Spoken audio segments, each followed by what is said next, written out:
어떤 사람이 와서 이런 이야기를 해요. 주님 어디로 가시든지 나는 따르리이다. 그래서 예수님이 그 말씀 듣고는 뭐라 그래야 돼요? 그냥 따라오너라. 그렇게 이야기해야 하잖아요. 얼른 따라와, 빨리. 얼른 따라와서 앞으로 네가 할 역할이 있다.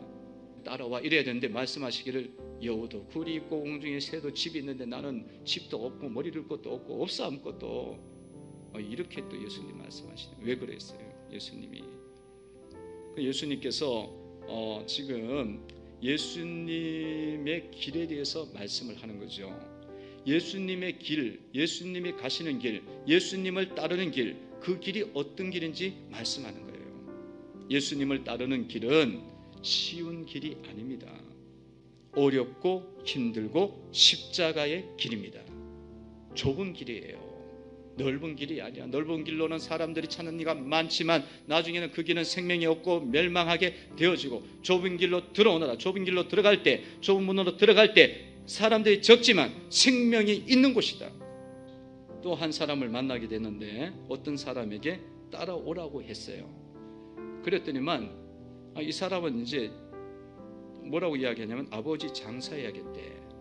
예수님 뭐라고 말씀하셔요? 예수님이 죽은 자는 죽은 자들로 장사하게 해라. 여러분, 이것은 예수님이 왜 이런 말씀을 하셨겠어요? 이 말씀의 의미는 무엇이겠습니까?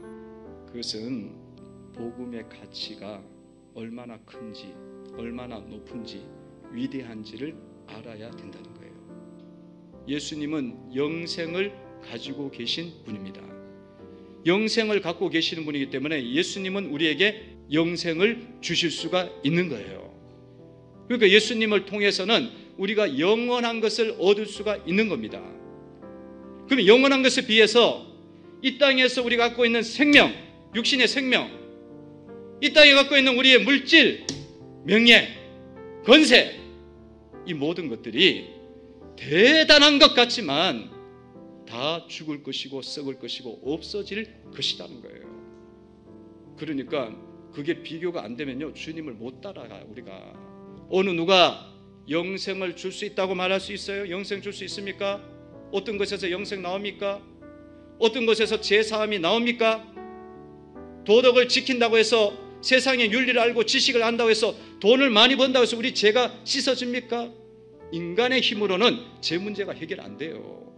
주님이, 하나님이 용서해 주셔야 죄가 깨끗하게 되는 거예요. 여러분들이 이것을 귀하게 여기고 따라가면 100배의 은혜를 주십니다. 그 가치를 알고 여러분들이 감당을 하시기를 바랍니다.